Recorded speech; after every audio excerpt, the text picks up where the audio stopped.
자, 복수 플롯의 패턴에 필요한 요소들이 있습니다. 예, 그 요소들을 하나씩 짚어볼게요. 제일 먼저 중요한 것은 플롯에서는 몸의 플롯과 마음의 플롯이라는 게 있어요. 몸의 플롯은 뭐냐 하면 몸이 계속 움직이는 이야기예요. 저항하고 싸우고 그리고 달려들고 부시고 넘고 이래야 되는. 마음의 플롯은 뭐죠? 갈등하고 괴로워하고 또 성장하고 기뻐하고 슬퍼하고 이런 과정을 재미있게 보는 거를 마음의 플롯이라 그래요. 근데 이 복수 플롯은 몸의 플롯입니다. 그러니까 복수는 갈등하지 않아요. 처음부터 끝까지 그냥 한 마음으로 쭉 가는 겁니다. 절대 나의 복수가 잘못된 것일까? 내가 지금 해야 되나? 이런 갈등하지 않습니다. 예, 절대 해서는 안 돼요. 심리적 동요나 갈등이 필요하지 않습니다. 두 번째, 복수는 반드시 눈에는 눈, 이에는 이. 당한 만큼 돌려줘야 돼요. 예. 근데 내가 한 대 맞았는데 거의 죽을 정도로 패? 이거는 형평에 어긋나요. 그래서 부족해서도 안 되고 너무 지나쳐서도 안 됩니다. 그러다 보니까 문동은은 학교에서 당한 폭력이어서 학교라는 필드를 선택해요. 그죠? 초등학교 담임선생으로부터 어떤 모든 정서적 불안감과 괴로움을 출발시켜줘요. 그러다가 어떻게 해요? 직접 때리거나 자기가 때리고 인두로 뒤지고 육체적 고통을 막 받고 괴로움을 받았는데 그걸 그대로 똑같이 돌려주는 것이 아니라 그거를 정신적 고통으로 전환시켜줘요. 그래서 실제로 얘기하죠. 문동은은 네 주변에, 연진아, 너 주변에 아무도 남지 않았으면 좋겠어. 아무도 너를 도와주지 않고 모두가 너를 버렸으면 좋겠어. 자기가 모든 사람으로서 버림받은 것처럼. 그리고 네가 저지른 그 죄의 대가를 아주 공정하게 받았으면 좋겠어. 즉 살인을 저지르게 유도하고 그 살인을 처벌받게 만드는 거죠. 그 다음, 복수는 항상 법의 바깥에서 일어나야 됩니다. 법 안에서 뭔가 법률적으로 뭔가 해가지고 해결하지 않아요. 불법과 그 탈법을 동원해서 복수가 진행됩니다. 그리고 야생에서 혼자 집행해야 돼요. 보통 복수는 여러 사람들이 한꺼번에 모여서 복수를 진행하기도 해요. 왜냐하면 굉장히 큰 거대한 집단이나 또는 국가나 이런 걸 상대로 복수할 때는 물론 한 사람이 하는 게 아니라 여러 사람이 합쳐질 수 있죠. 여기서도 문동은이 혼자서 시작합니다. 복수를. 그러다가 그 복수할 대상들이 크죠. 혼자서 버겁죠.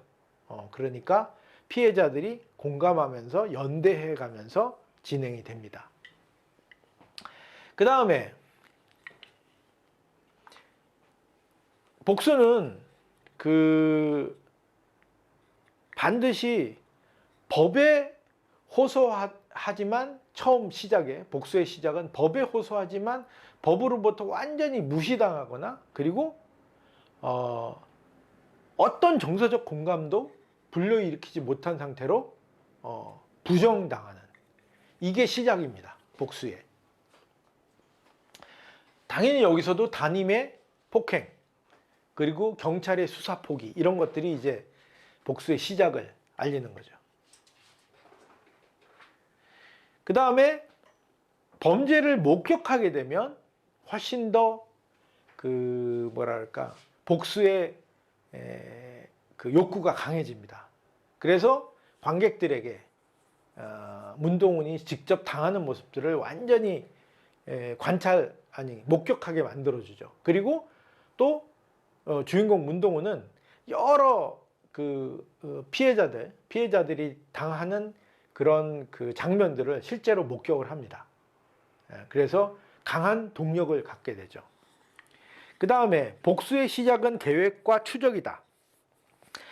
복수는 스릴러에는 두 가지 종류가 스릴러가 있어요. 미스테리 스릴러가 있고 서스펜스 스릴러가 있습니다. 미스테리 스릴러는 관객이 알고 있는 정보를 주인공도 알고 있어요. 주인공이 모르는 정보는 관객도 몰라요. 그래서 관객과 주인공이 한꺼번에 둘이서 똑같이 무언가를 수수께끼를 파들어가는 추적해가는 과정이 미스테리 스릴러입니다. 그런데 서스펜스 스릴러는 달라요. 서스펜스 스릴러는 관객은 알고 있는 정보를 주인공이 몰라요. 저 방에 이 방에 폭탄이 있다는 걸 관객은 아는데 주인공은 몰라. 그리고 주인공이 이 방문을 열고 들어오죠. 그럼 관객은 어떻게 해요? 서스펜스를 느끼는 겁니다.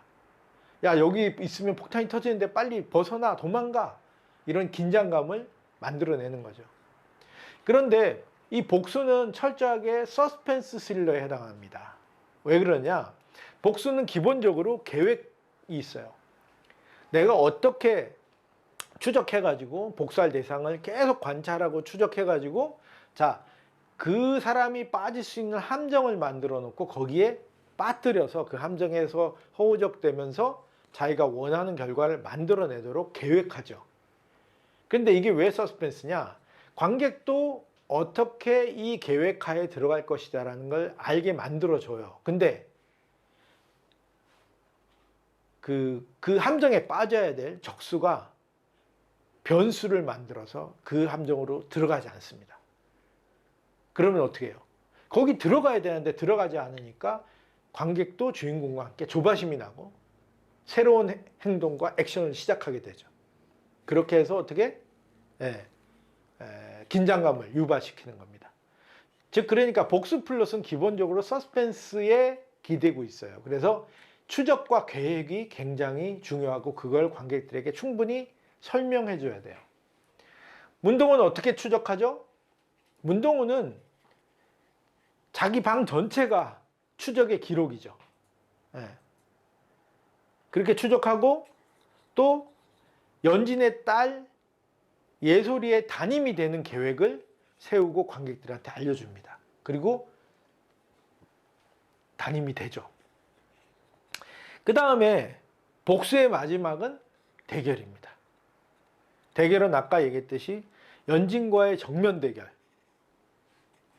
딸의 선생님으로 등장함으로써 연진과의 정면 대결을 계속 엮어 나가게 되죠. 그 다음에 복수 플롯에서 복수에 사용되는 무기가 신선해야 된다. 아까 그 얼마나 신선한가 그 얘기했죠. 그리고 복수에 대한 대가를 치러야 됩니다. 사실은 복수도 일종의 불법적 행위입니다. 아까 얘기했지만 법에 호소하는 게 아니에요. 법을 속이거나 탈법을 해서 복수를 완성해야 되는데 그러다 보니까 주인공은 도덕적 결함을 갖게 되죠. 그래서 대부분의 복수 플롯의 이야기에서 주인공은 마지막에 그 복수의 대가를 치르게 됩니다. 그런데 사실 요즘 그 사적 복수 이야기들이 굉장히 유행하다 보니까 요즘 현대에서는 사실은 그렇게 복수로 감정이 해소되는 지점을 더 강력하게 보기 때문에 마지막에 주인공에게 주어지는 대가가 굉장히 약해요.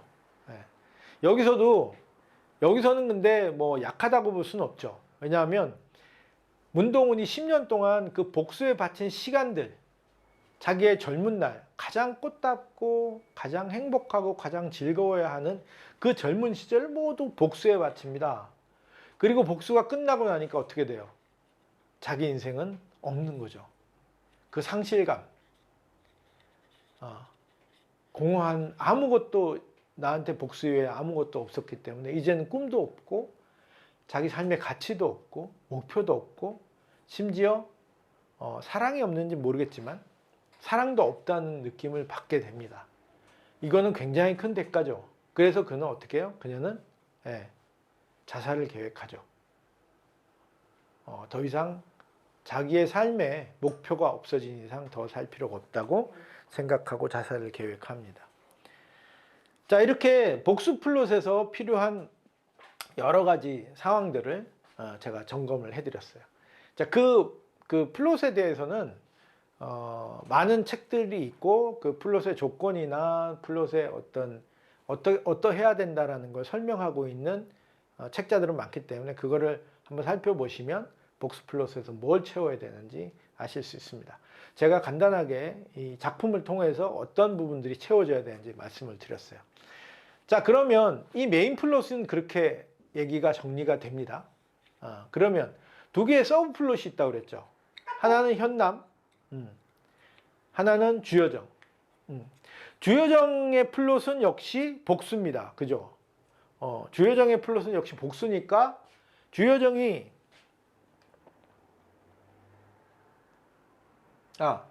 저거부터 할까요? 현남부터 합시다.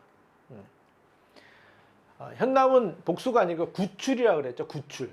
구출 플롯이라고 그랬어요. 폭력 과정에서 딸을 구출하고 자신도 탈출하는. 여기서는 지금 주여정의 탈출보다, 강현남의 탈출보다도 딸을 구하고자 하는 엄마의 마음이 훨씬 좀 크게 느껴져요. 그래서 제가 구출 플롯이라는 걸로 정리를 해봤는데, 이 탈출 플롯도 말이 됩니다. 왜냐하면 강현남도 남편의 그런 폭행으로부터 탈출하고 싶어하는 그런 뭐라고 할까, 욕구도 있으니까요. 그 현남의 구출 플롯으로부터 시작해 볼게요. 구출 플롯에서는 중요한 게 3명이에요. 3명. 운동의 복수 플롯은 대충 정리됐고요.